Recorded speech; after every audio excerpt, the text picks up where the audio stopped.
Caramba, mãe, tu viu lá na festa como foi bom? Altas gatinhas, muita bebida. E aí, gostou? Caraca, cara, a festa foi show, cara. Tu viu ontem o Hot Dogson, cara? Como ele bebeu, cara. Incrível, cara. Tô na adrenalina, tô na adrenalina. Tu já vai? Vai nunca, tô atrasadão, tem trabalho ainda lá pra pegar ainda, valeu? Vai lá. Beleza.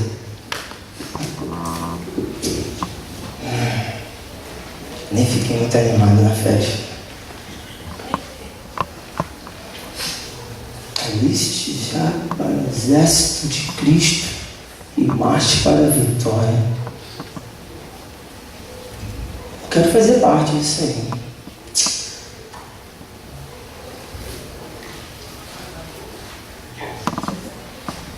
Boa tarde. Hoje não, boa tarde. Eu queria fazer parte desse exército aí. Sim, para fazer parte desse exército, é simples. Você tem que acreditar em Jesus Cristo, que é o nosso Senhor e o nosso Salvador. Você acredita? Acredito. Sim, acredita mesmo? Acredito, senhor. Então vamos fazer um teste. Teste. Me diz um versículo da Bíblia. O Senhor é o meu pastor em pastos verdejantes na minha casa. Essa Bíblia é da versão da linguagem nova? Parece que sim, meu filho. Essa linguagem dos loucos. Você precisa estar muito mais preparado do que esta linguagem. Você, qual foi a última vez que você fez estudo bíblico? Nunca fiz. Nunca fez? Qual foi? Você lembra a última vez que você leu a lição? Faz tempo. Faz tempo? Faz. Qual é a sua música que você gosta de ouvir, que você escuta por aí fora? Funk. Qual? Oh, perdão. Eu quis dizer funk gospel. Eu gosto de arte. Funk gospel. Isso. Meu filho, você não tem os requisitos básicos para você entrar no exército do Senhor. Você não pode fazer parte do exército do Senhor escutando essas músicas. Pode ir embora.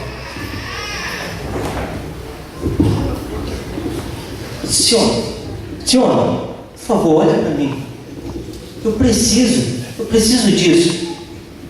Está acontecendo algumas coisas na minha vida. Eu estou indo para a igreja, mas é como se eu não estivesse indo. Eu estou fazendo coisas que eu não devo na sexta-feira à noite.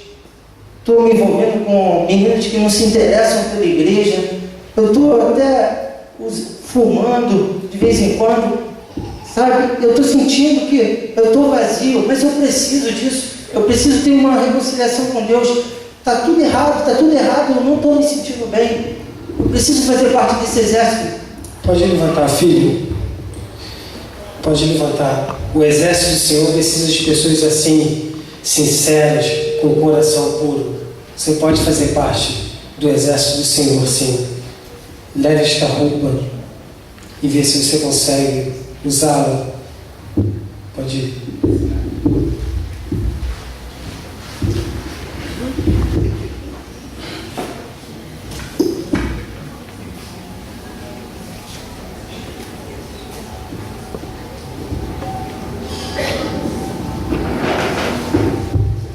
Soldado Cíntia, soldado Johnny, apresente-se à missão.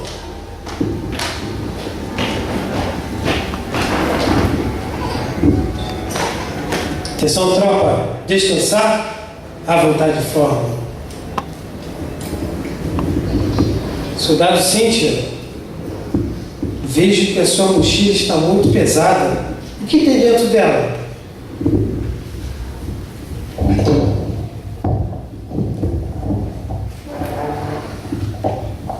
Senhor, tem coisas imprescindíveis aqui para minha missão. Deixa eu mostrar aqui para o senhor. Deixa eu ver.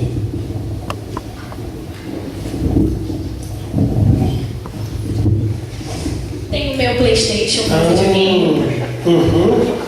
Entendi. Meu computador. Meu celular também, muito importante para falar com os meus amigos. Na missão. E meu MP3 também, para ouvir minha música. E também, Senhor, tem aqui para não ocupar muito espaço essa Bíblia aqui que eu estou carregando. Tão pequenininho, né? Ah, entendi. Olha, Olha, soldado Cíntia, com tantas essas coisas, você não vai seguir para a missão. Acho que você vai ter que deixar algumas coisas aí no chão. Eu aqui não vou carregar essa mochila aí com todas essas coisas pesadas, tô logo avisando, hein? Não, senhor, eu sei o que é certo e o que é errado para mim, eu sei o que pode ser melhor para mim. Deixa comigo, senhor, que tá tudo certo. Você vai conseguir carregar? Vou, pode deixar que eu consigo carregar, eu sou bem forte. Então, tá ok. Soldado cristão, está presente? Soldado cristão, Estou indo com a calça tá bem apertada, senhor.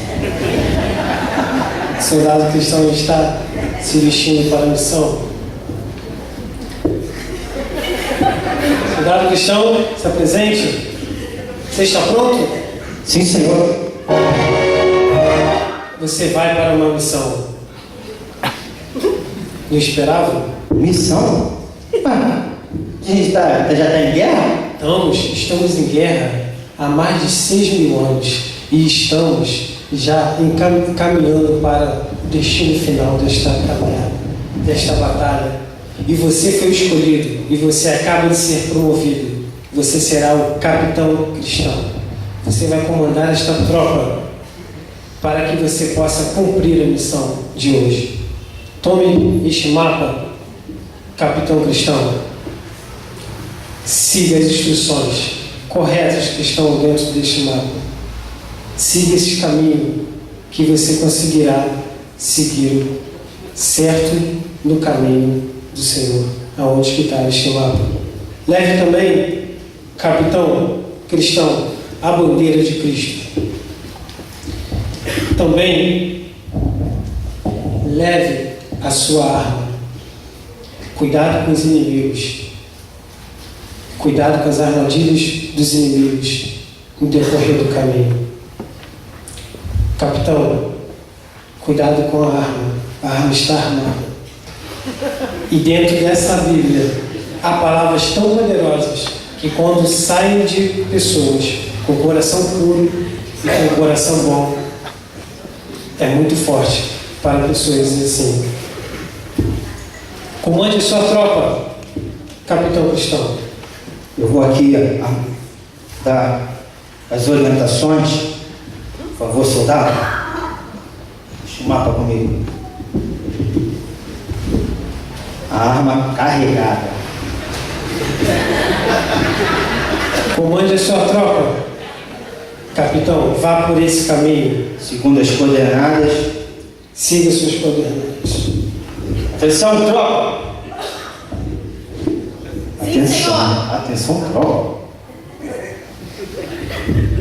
A gente nem sabe essa parte. Atenção, tropa! Sim, senhor! Grito de guerra do cristão. Calma. Santificação É a vida do cristão! Vamos embora, tropa. É pra vir atrás.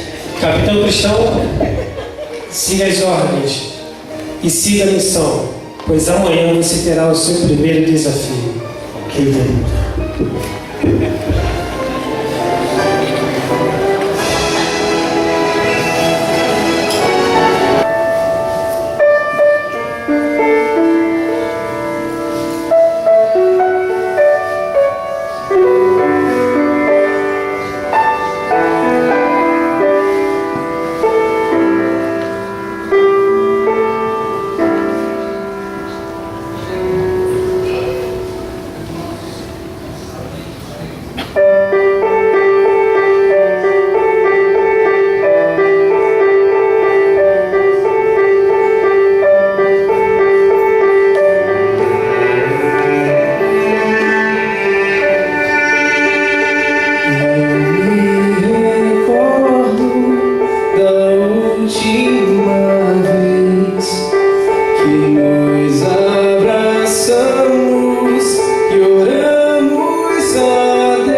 Nessa distância, difícil esquecer que mesmo sozinhos existe um lar e um pai que espera seus filhos voltar. Mas Deus, como Pai nos amou, Ele veio.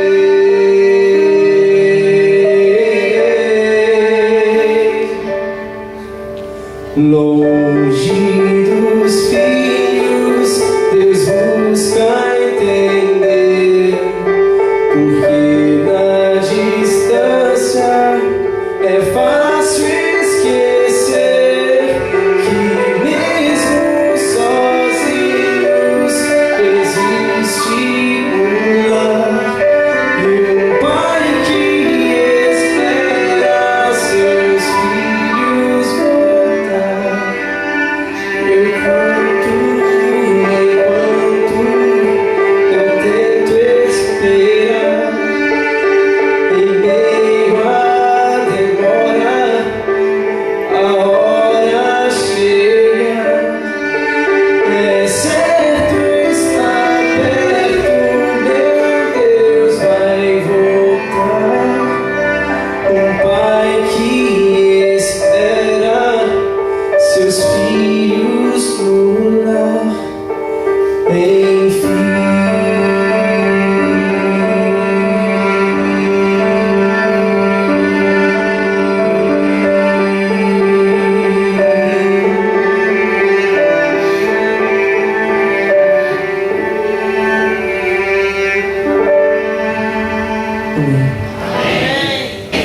Que bom que você está aqui nesta noite conosco. A segunda-feira é um momento muito difícil para toda a igreja, porque temos que nos recondicionar depois do sábado, do domingo, aos compromissos que todos têm em comum: o trabalho, os estudos, os compromissos que às vezes requer de nós o deslocamento de um local para o outro. E que bom que você pôde priorizar estar aqui nessa noite. Que Deus te abençoe. A cada dia a igreja tem se preocupado em convidar amigos para estar conosco. Há algum amigo da igreja que se faz presente a convite de alguém da igreja nesta noite? Só para que eu possa conhecer, levante sua mão direita. Alguém? Temos lá 2 jovens lá no fundo. Mais alguém aqui? Uma jovem senhora. Sejam todos bem-vindos. Que Deus os abençoe, que vocês sintam o desejo de voltar mais vezes e recebam as bênçãos do Senhor. Amém. Eu penso que depois da ensinação que foi feita aqui à frente, não necessitaria mais ser exposta a palavra, quem sabe, né? Mas como todo bom pregador, eu não vou resistir em pregar. Eu quero dizer que os jovens têm um papel muito importante na igreja. Vocês viram 3, 4 jovens reunidos, uma pequena encenação, conseguiu condensar a mensagem desta noite de maneira que todos puderam visualizar. Os nossos pequenos adolescentes que estavam aqui na frente, eles entenderam a mensagem dessa noite muito mais do que eu possa pregar. Na verdade, o que nós vamos entender daqui para frente, a pessoa do Espírito Santo vai nos traduzir. Amém. Amém, Senhor. Nesta noite, nós gostaríamos de falar sobre a missão da igreja.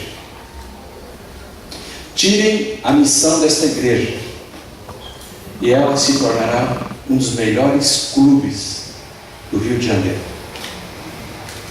Tire a missão desta igreja e ela perderá a razão de ser. Tire a missão desta igreja e em pouco tempo não haverá mais porquê nós virmos aqui adorar um Deus. Enquanto a missão da igreja estiver pulsando, a igreja estará viva.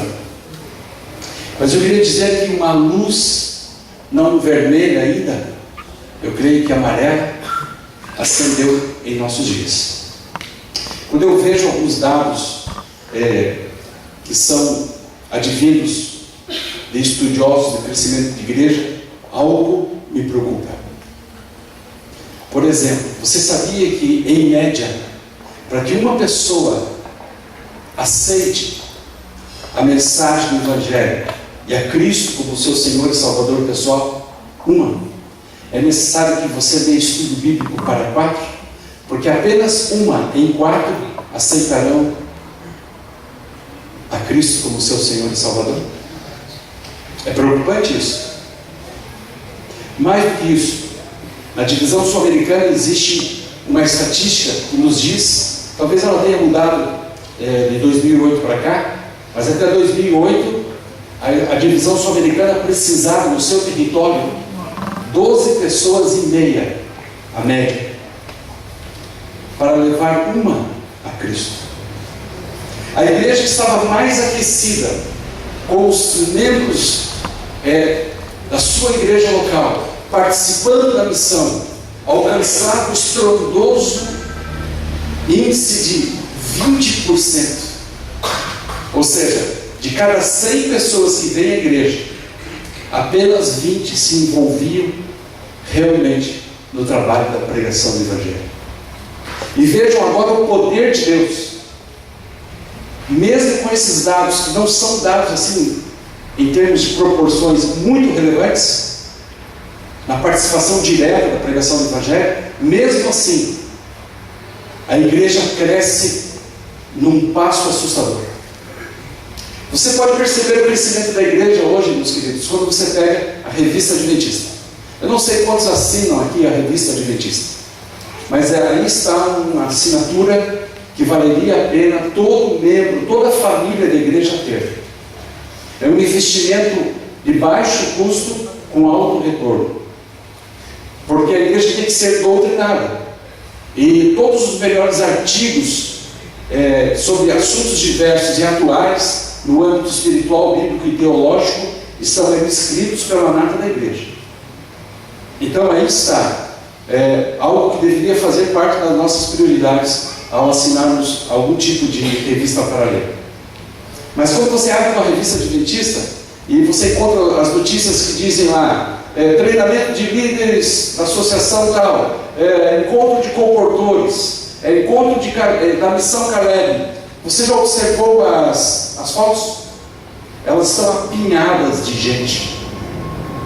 Dias atrás eu estava no NASP e aí estava tendo um encontro da Associação Paulista Leste, e aquele encontro era somente para os anciãos. Tinham 500 anciãos. Eu fiquei olhando aquele grupo, era um grupo específico, 500. E agora em julho, a outra associação levou 600. E no fim do período que eu fiquei lá, havia 500 irmãos que se inscreveram para o treinamento de evangelismo. E eu pensei, como essa igreja marcha? As estatísticas dizem que a cada 26 segundos, ao redor do mundo, uma pessoa, todos os dias, a cada 26 segundos, uma pessoa dessas áreas. Amém. Amém? Nós temos um pequeno Pentecostes, cerca de 3.000 pessoas são batizadas todos os dias. Talvez seja a mesma fotografia de Atos capítulo 2, quando Pedro batizou 3.000, depois 5.000, o Espírito Santo passeando. Mas nós precisamos avançar mais. Você sabia que apenas 35 pessoas de cada 100 nesta igreja, apenas 35 de cada 100, elas praticam a fidelidade nos dízimos? E mesmo assim esta igreja cresce. No ano 2006, esta igreja trouxe aos pés do Senhor, a igreja mundial, 1 bilhão e 600 milhões de dólares em dízimos. Amém? Amém. Agora veja o tamanho dessa igreja mundial. Desses 1 bilhão e 600 milhões de dólares, 75% deste valor era apenas da divisão norte-americana. Os 40% restantes eram das outras 11, na época, 11 divisões do mundo. Para vocês verem o poder da nação americana. E lá nos Estados Unidos, as igrejas estão passando por muitos problemas de identidade da missão. Estive lá em Boston ano passado, estive outras vezes em Richmond, em várias outras cidades, e nós encontramos grandes igrejas, muito estruturadas, igrejas com banco almofadados, com local para o coral, igrejas bonitas, aonde aqui está a igreja, ali estão as salas amplas, equipadas, entre as salas uma bonita cozinha, mas igrejas vazias. E as que não estão vazias têm alto índice de pessoas idosas, e os jovens, paulatinamente, saindo da igreja. Qual o propósito de Deus para a sua igreja? Qual o propósito da igreja nos dias atuais? Nós temos que nos agarrar à missão, essa é a verdade. Você trouxe a sua Bíblia? Vamos ler alguns trechos das Escrituras. E você já sabe o que fazer. Se você trouxe a sua Bíblia, você vira aí alguém que esteja ao seu lado sem Bíblia. Você dá uma olhadinha assim nos seus lábios, né? E se aproxima da pessoa e diz: vamos partilhar? Sempre funciona, né?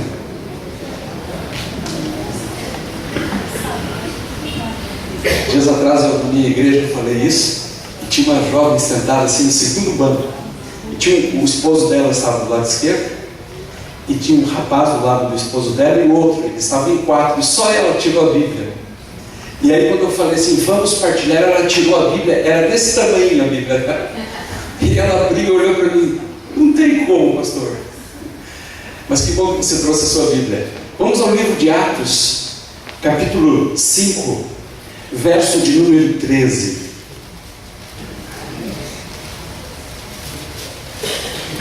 Perdão, Atos capítulo 5, verso 14.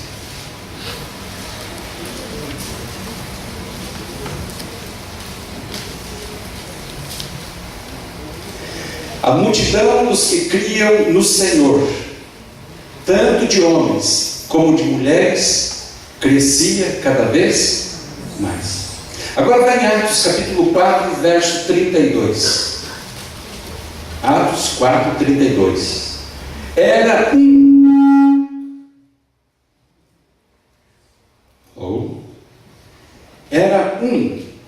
o coração e a alma da multidão dos que criam. E ninguém dizia que coisa alguma que possuía era sua própria, mas todas as coisas lhe eram comuns. E os apóstolos davam com grande poder testemunho da ressurreição do Senhor Jesus, e em todos eles havia abundante graça. Não havia entre eles necessitado algum, pois todos os que possuíam herdades ou casas, vendendo-as, traziam o preço do que fora vendido e o depositavam aos pés dos apóstolos. E repartia-se cada um segundo a sua, que diz aí na sua Bíblia? Medida. Sua necessidade. Então José, chamado pelos apóstolos de Barnabé, que significa filho da consolação, levita natural de Chipre, possuindo uma herdade, vendeu-a, trouxe o preço e o depositou aos pés dos apóstolos. Você observou como é que vivia a igreja do século I? Você sabe como é que vivia a igreja do século I? A igreja do século I, ela não existia. Quando eu digo que ela não existia num compartimento como esse, um prédio. Ela existia nos lares. Você sabe quem eram os pastores? Eram as mulheres, as donas de casa.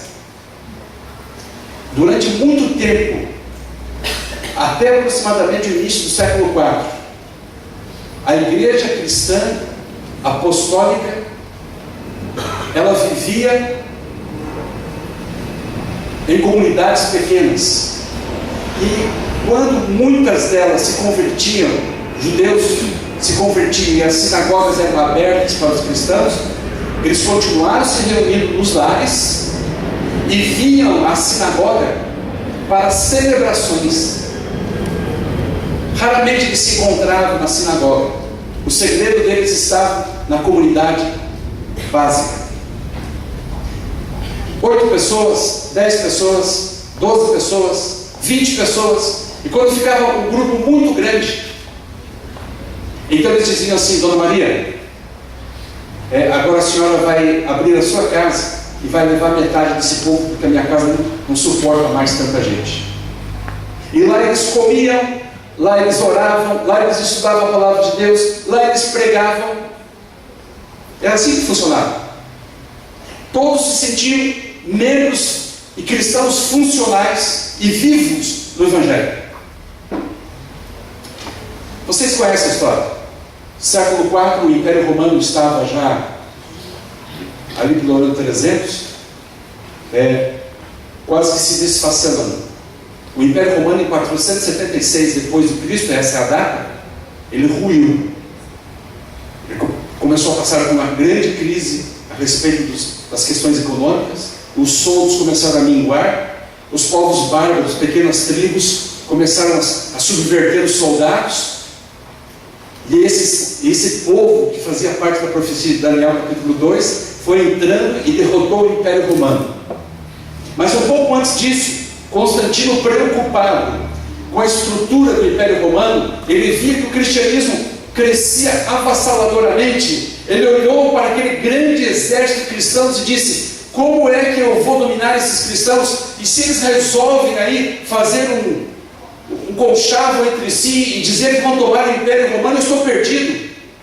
Então ele usou a técnica de Garfield. Conhece aquele gato? Garfield? Tem uma frase que o autor do Garfield disse, né? Se você não pode com seus inimigos, une-se ou junte-se a ele. Foi isso que ele fez. Ele disse assim: já sei, eu vou me unir a eles. Mas como é que eu me uno a eles? Eu vou me tornar um cristão. Mas como é que se torna um cristão? Eles têm um código de se tornar cristão que eles chamam de conversão. E é isso, eu vou me converter ao cristianismo. E foi isso que ele fez. Entre aspas, converteu-se ao cristianismo, declarou-se cristão e começou a trazer alguns dos valores do Império Romano pagão para dentro da igreja cristã primitiva, do século I, II e III. Foram subterfúgios. E nem a perseguição no final do século I, ali pelo ano 100, que começou a grande perseguição da igreja, nem a perseguição de Nero sobre os cristãos causou tantos malefícios como a conversão de Constantino ao cristianismo. Até o início do século IV, ano 300, toda a igreja vivia numa comunidade simples. A igreja guardava o sábado, o dia do Senhor. Não se falava em outro dia. Não se falava no primeiro dia da semana. Alguns cristãos modernos hoje dizem assim: não, nós guardamos o domingo porque Jesus ressuscitou no domingo. Mas no século I, II e III, ninguém guardava o domingo por causa desse motivo. Eles desconhecem a história.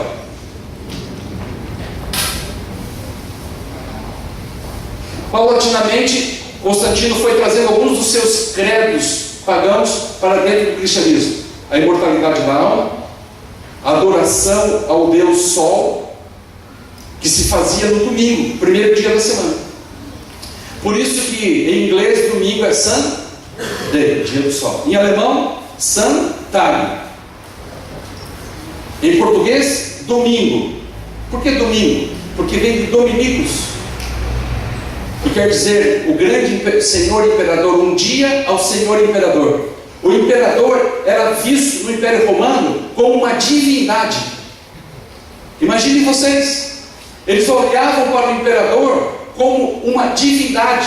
Eles falavam: salve César, era uma divindade. Então quando o imperador disse assim: a partir de agora vocês vão seguir esses credos para dentro do cristianismo, foi o maior estrago. Mas o pior estava por vir. E veio através de uma mulher. Foi terrível e espantoso. Logo, a mãe de Constantino também se converteu. E ela era megalomaníaca. E diz, esse negócio de ficar se reunindo nas casas aí, eles têm muita força. Vamos fazer grandes templos. E eles fizeram os grandes templos. Ali foram inauguradas as tais das catedrais. A palavra catedral vem de cátedra, né? Cadeira, lugar de se assentar. Então eles começaram a fazer as grandes catedrais. 5.000 metros, 4.000, 3.000. E hoje existem pequenas catedrais até em nossa igreja. Nós temos igrejas adventistas do sétimo dia no Brasil, de 2.500, 3.000 metros. Então não existe um laço de comunidade. Você entra ali e sai do mesmo jeito que você entrou. Você não é edificado no relacionamento. É assim, fugindo da gênese da igreja. Você viu a igreja do século I? Diz que todos eles tinham tudo em comum. Eles se assentavam e comiam. Esse sábado à noite, alguém disse assim, pastor, nós vamos lá no Marcos. Você vai conhecer. O Marcos também é chamado de pé sujo. É o segundo nome da lanchonete. Mas eu cheguei lá, achei tudo tão limpinho, né? E nós nos assentamos ali na frente, várias mesas, começamos a conversar, e eu percebi que todos estavam conversando, e daí pediram algum lanche, e começaram a comer, e começamos a conversar mais, começamos a socializar. É isso a comunidade. É você ter alguém com quem você possa abrir o seu coração. Existe um livro, chama-se Como Transformar ou Como Liderar, Como Reavivar a Igreja do século XXI. Russell Barrow é o nome do autor. E ele diz lá pelas tantas, no seu livro, assim: observe um bar, é a maior falsificação positiva de uma comunidade. Aquilo me despertou. Porque ele diz assim, por que as pessoas vão para o bar? Elas vão lá para o bar porque lá elas são aceitas do jeito que elas são. Umas, as outras chamam-nas de apelidos ou cabeção. E as pessoas gostam disso. Elas são aceitas dessa forma. No bar, segundo Russell Barrow, essa comunidade, as pessoas podem se tornar vulneráveis. Elas não têm medo de ser o que são. Então elas se assentam ali e dizem assim, olha, eu estou com um problema lá em casa, não estou me dando bem com minha esposa, eu não sei o que eu faço. Lá em casa é só briga, é panela voando, copo, aqueles danadinhos, figueiredo, requeijão, aquela coisa e tal. Eu não tenho paz, eu não gosto mais de estar em casa, então eu venho para o bar. Comunidade.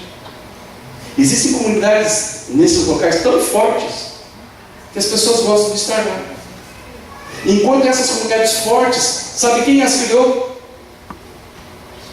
A igreja. Na verdade não foi a igreja quem as criou, foi o próprio Deus. Deus Pai, Deus Filho, Deus Espírito Santo viviam em comunidade. E eles criaram o homem e a mulher para viver em comunidade. Mas desde a criação do homem, o pecado sempre tentou separar as pessoas, para esfriar os relacionamentos. E dentro da igreja, queridos, as igrejas grandes, algumas pessoas tentam se salvar do jeito que podem. E aí, sabe o que acontece? Você tenta se identificar com um grupo aqui, e aí outros que não conseguem se identificar com o grupo XYZ, dizem que aquele grupo, não sei se aquele se chama aqui, é uma panelinha, né? Ou panela, ou panelão. Mas na verdade, essas panelas, quando não existe aquele ranço político de querer mandar em tudo, eu não sei se isso acontece nessa igreja, mas pela graça de Deus eu creio que não. O que quer dizer? Queridos, mas isso é natural de qualquer comunidade. Essa panela, ela na verdade está querendo dizer o seguinte: eu estou tentando voltar para a natureza da igreja, que é viver em comunidade. E os que estão ao redor, que não são alcançados por esse grupo, eles se sentem excluídos, quando na verdade eles também deveriam se formar as suas panelas. E essa panela tem um sentimento assim meio jocoso e até preconceituoso, mas na verdade, meus queridos, essa busca por panela é da natureza da igreja. Essa coisa de comunidade faz parte da natureza da igreja do Senhor Jesus Cristo. E você sabe por que a igreja crescia? Você acabou de ler aqui, 4:31, crescia porque a unidade da igreja se fazia através da distribuição das necessidades de todos. Eles traziam tudo aos pés dos discípulos e eles repartiam entre si. Hoje em dia, a sociedade tem um modo de produção diferente do século 1, 2, 3 e 4. É quase impossível fazer isso. Mas nós poderíamos tentar. E seria lindo isso. E ninguém teria necessidade. Só que os dias são diferentes. Mas eu queria dizer para você, meu irmão, a igreja do Senhor Jesus Cristo começou em comunidade e vai terminar em comunidade. Ontem à noite, nós falamos aqui a respeito de quando a igreja oficial do Brasil e de vários outros países do mundo se tornarem as igrejas do Estado.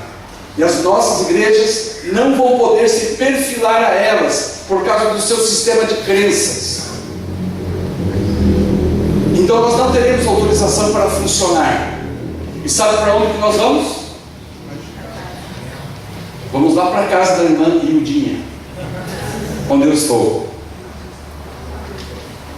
Vamos lá para a casa do irmão André, da irmã Nádia. Vamos lá para a casa do pastor. Pastor, prepare-se. Nós vamos ter que viver em comunidade. Há 3 anos atrás, o pastor Márcio Nastrini, ele estava como capelão do colégio adventista do Portão. Nós fomos almoçar juntos em Curitiba. Eu estava realizando uma semana de oração na escola. Na verdade, eu estava realizando 2 semanas de oração na mesma semana em 2 escolas. Tive a oportunidade de pregar 25 vezes em 5 dias. Aquilo foi terrível, espantoso. Mas eu sobrevivi. Eu não acreditei que eu estava fazendo aquilo, só pelo poder de Deus. E um dia daquela semana eu disse: vamos lá, nós fomos almoçar juntos. E aí começamos a conversar, e ele me disse, há 3 anos atrás, ele havia participado de uma mesa de reuniões de nossa igreja nos Estados Unidos, uma mesa que acontece no mês de outubro. É o concílio outonal de nossa igreja. Toda a igreja do mundo, líderes de toda a igreja do mundo, pastores, membros leigos que fazem parte, vão para esse local para ver metas, ver o crescimento da igreja. Então, toda a igreja do mundo é representada. E ele se assentou no banco, e ao seu lado tinha um pastor da Etiópia. E ele, como o pastor Márcio Nastrini falava em inglês, começaram os dois a conversar. E aí eles começaram a conversar, e o pastor etíope disse que estava um pouco cansado, porque ele tinha que fazer o seu trabalho de bicicleta, porque os recursos financeiros naquele país para o pastor não chegavam a $100 por mês para ele e para a sua família. Um detalhe: ele atendia aproximadamente 180 igrejas. Aquilo tocou profundamente o coração do pastor Nastrini. E o período que eles passaram juntos, ele então foi procurar outros amigos brasileiros, outros amigos que ele tinha nos Estados Unidos, fizeram uma little cow, uma vaquinha. Estava nos Estados Unidos, né? Fizeram uma vaquinha e levaram lá o dinheiro para esse pastor. Disse assim: olha, aqui está o dinheiro para você comprar uma motocicleta, para você fazer melhor o seu trabalho.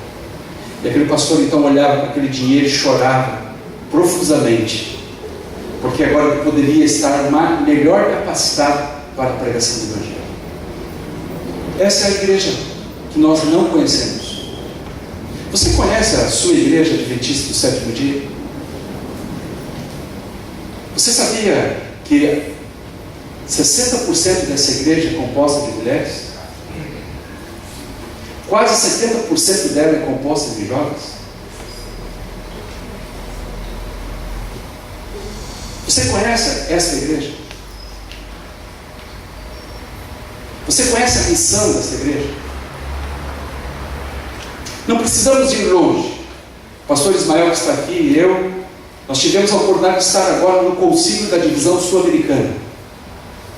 E eu queria dizer com toda humildade a vocês, queridos, eu me senti muito grato a Deus por estar ali naquele concílio. Em 21 anos de ministério, eu nunca tive a oportunidade de estar num concílio da igreja onde estivessem todos os pastores. Um grande concílio. E quando eu olhei naquele local, eu ficava pensando, aonde será o ambiente que eles vão colocar 4.200 pastores? Um exército de pastores. 4.200 pastores. Então o hotel em Foz do Iguaçu tinha esse salão, um imenso salão. Na verdade eram 2 salões divididos por módulos. Então eles tiraram os módulos, dividiram os salões e ficou aqueles 2 salões, ficou um grande salão. E eu fui um pouco antes para participar do simpósio e eu vi que os funcionários do hotel estavam ali perfilando todas as cadeiras em linha reta para que todos ali estivessem. E quando eu entrei na primeira reunião, eu comecei a orar agradecendo a Deus, dizendo assim: Senhor, obrigado pelos membros de nossa igreja e pela fidelidade que eles prestam ao Senhor. Porque um concílio dessa natureza só é possível porque há um grande esforço, uma grande entrega por parte dos nossos irmãos. Amém? Amém? Mas o que aconteceu? Nós conhecemos um pastor. Nas nossas conversas, nas saídas entre uma palestra e outra, houve um pastor que foi fazer uma palestra para nós, pastor Eduardo Nelson. Durante 28 anos, ele serviu a mesma igreja. 28 anos, pastor da mesma igreja. Imaginem vocês a experiência deste pastor. A igreja de Andrews, em Michigan, nos Estados Unidos. Imagina a envergadura espiritual, preparo deste homem, é doutor em teologia, para ser pastor da mesma comunidade durante 28 anos. Ele foi trazer palestras para nós. Conhecemos muitos pastores, mas um deles me chamou a atenção. Um pastor que trabalhava no Peru. Eu vi aqui alguns pastores do Peru, na hora do café, eles pegavam uma tigelinha de isopor e lá era oferecido frutas na hora do café e até na hora do jantar, mas também castanhas. E eles enchiam aquelas panelinhas e colocavam dentro da mochila. E um pastor brasileiro fez a pergunta que você gostaria de saber. Perguntou para ele: o que é isso? Eu vou levar para minha esposa e para os meus filhos. Nós raramente comemos isso lá em casa. E eles começaram a conversar e perguntou assim: você é pastor de onde? Eu sou pastor de um distrito. E quantas igrejas você cuida? Aquele pastor que perguntou isso disse assim, na ênfase de ele falar, cuido de 10 igrejas. Ele queria ser um pouco assim, quem sabe, consolado, porque ele tinha 8 igrejas. Ele queria encontrar alguém que cuidasse de 10.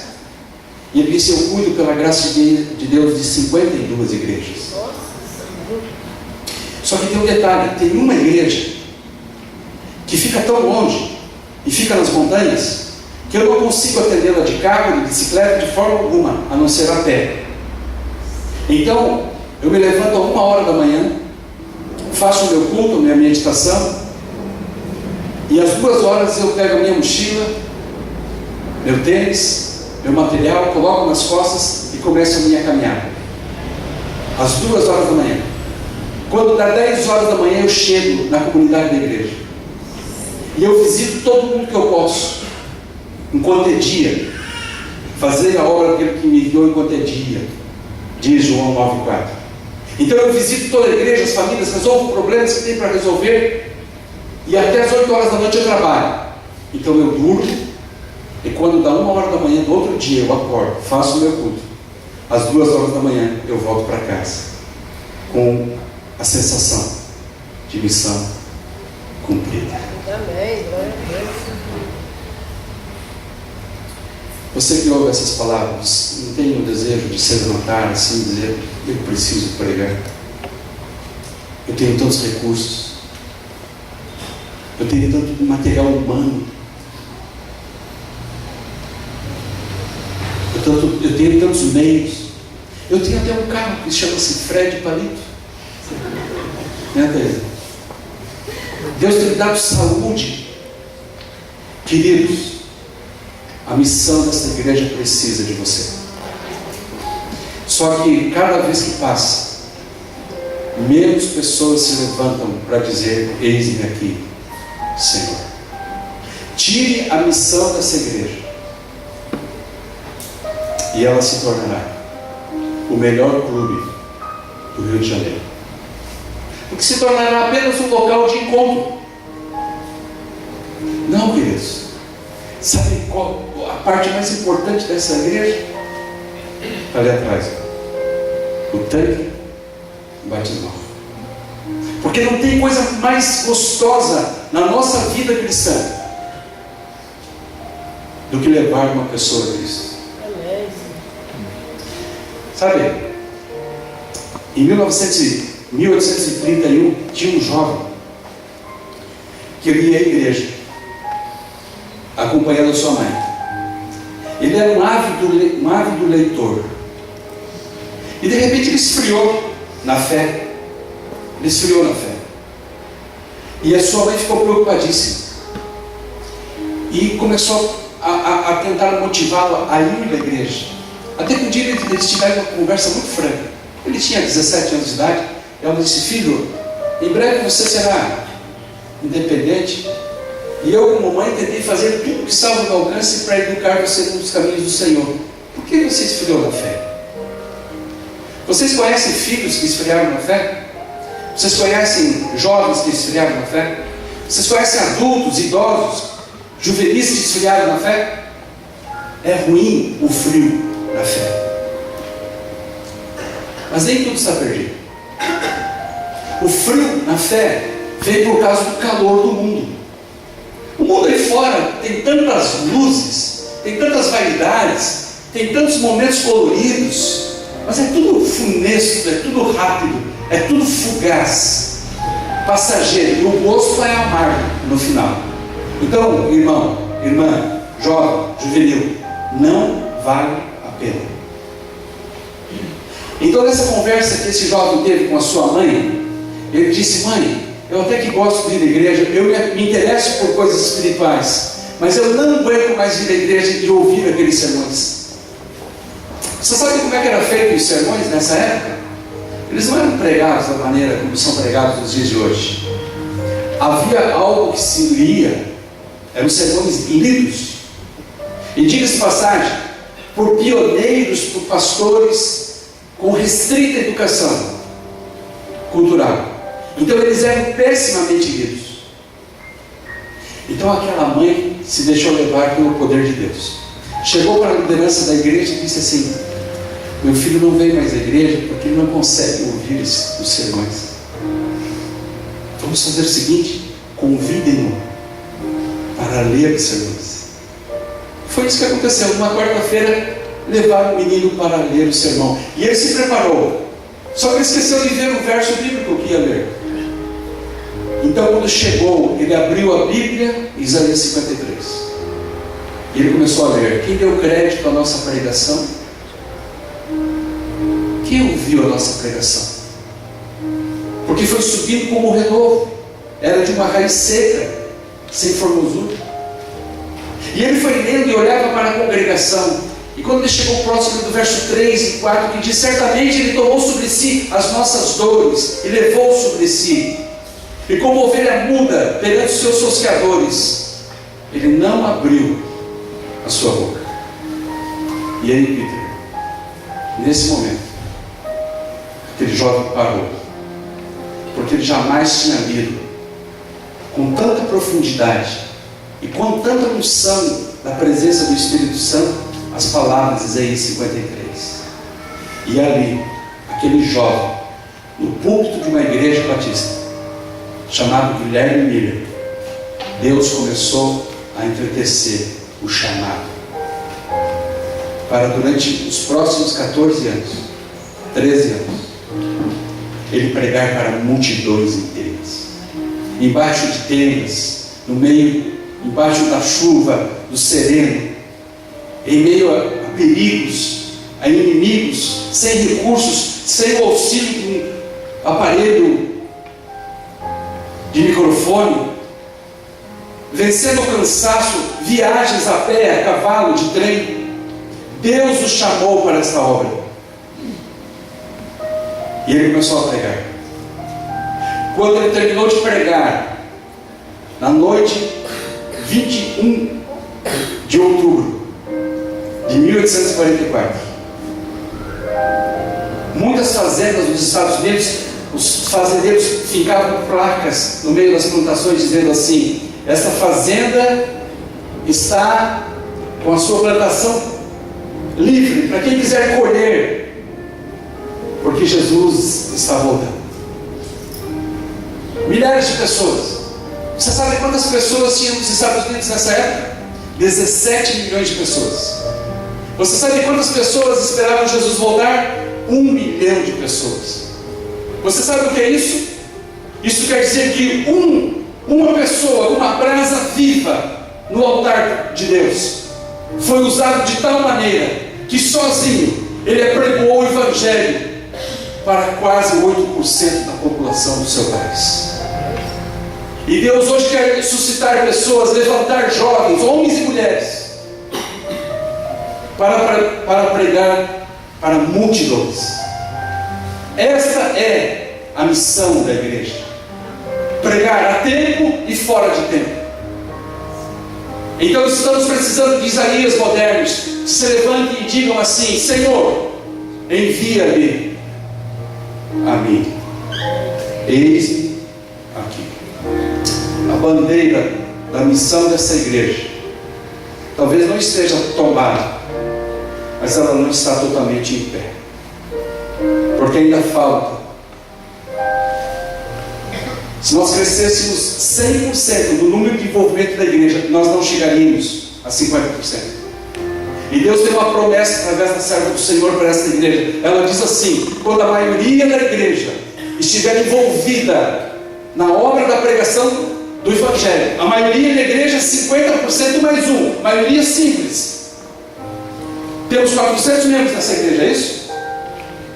Temos uma promessa: quando 201 pessoas desta igreja estiverem envolvidas na obra da pregação do Evangelho, então nós seremos batizados com a chuva serôdia. Amém?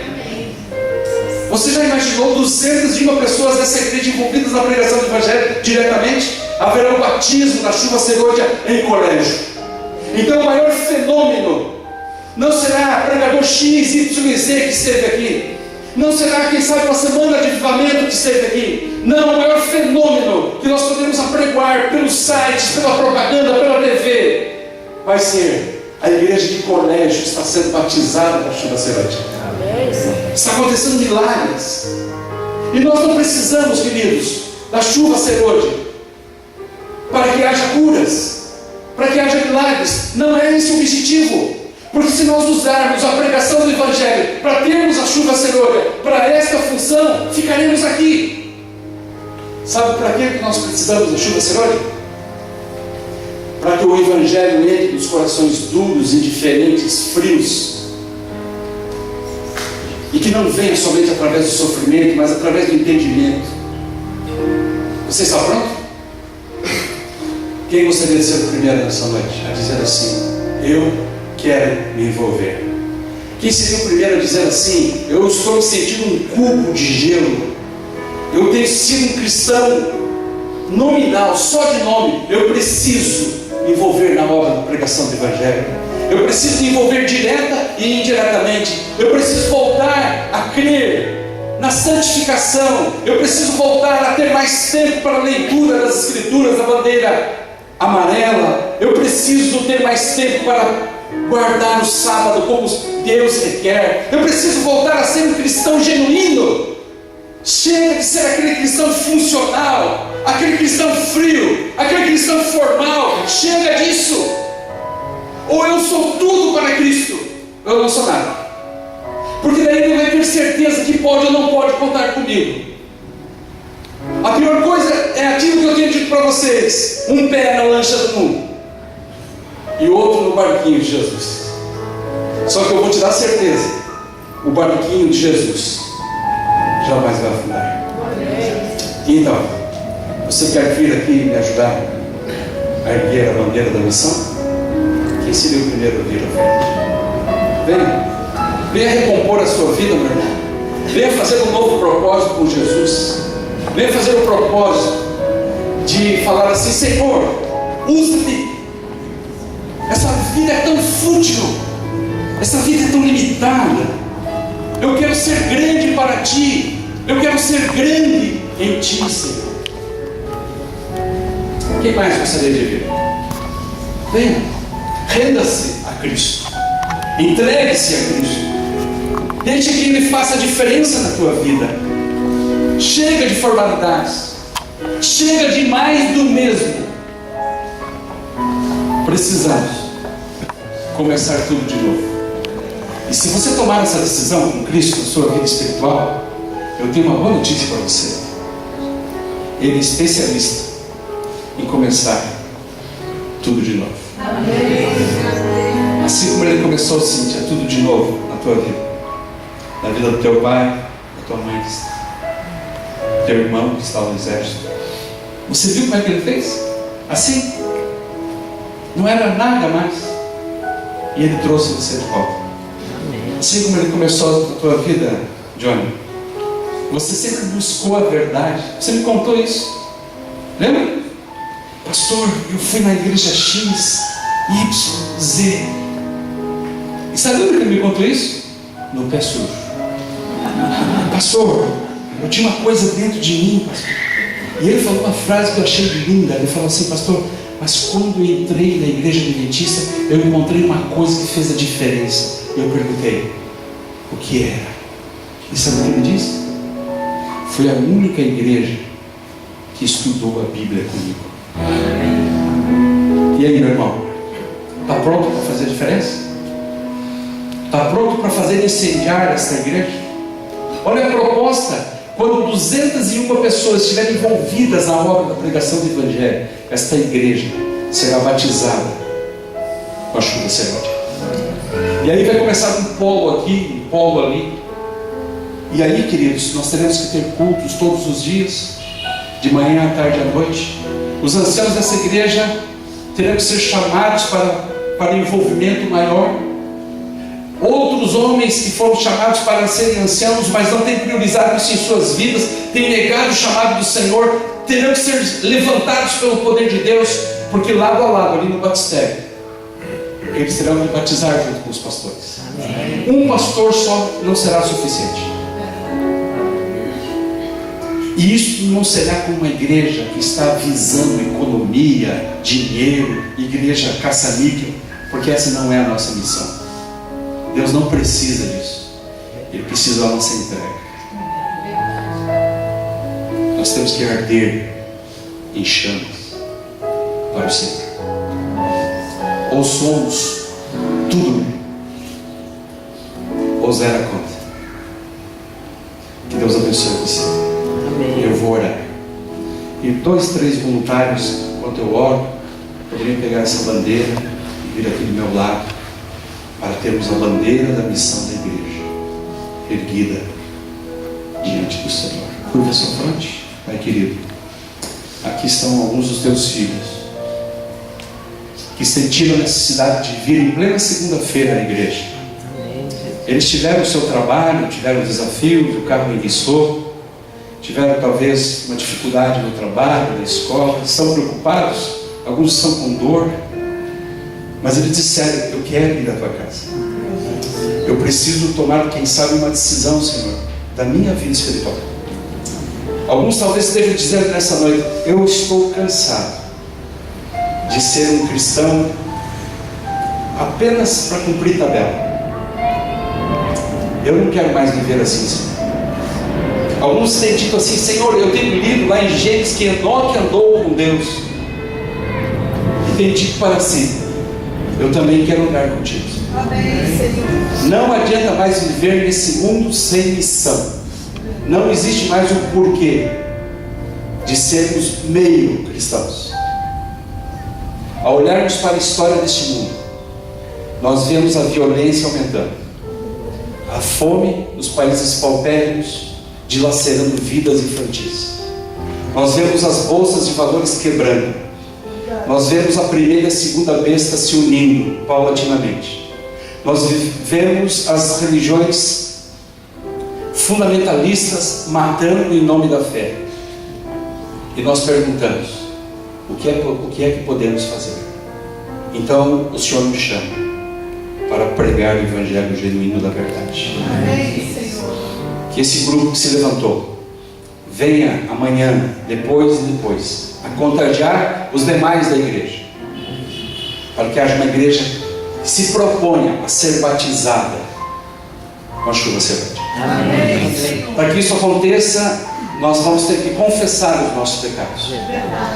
Então, amanhã e depois, nós vamos confessar pecados altíssimos. Amém, Jesus. Nós precisamos reparar muita coisa, Verdade. muitas brechas na nossa vida, e não podemos ter a presunção de querer fazer isso por nós mesmos, porque essa é uma obra que pertence a Ti, Senhor. É verdade. Então eu oro que a graça do Senhor Jesus, que a iluminação da pessoa do Espírito Santo e que a presença de Deus o Pai se faça com todos, Amém. desde agora e para todos sempre. Amém. Deus abençoe a sua vida, meu irmão. Cumprimente alguém que está ao seu lado.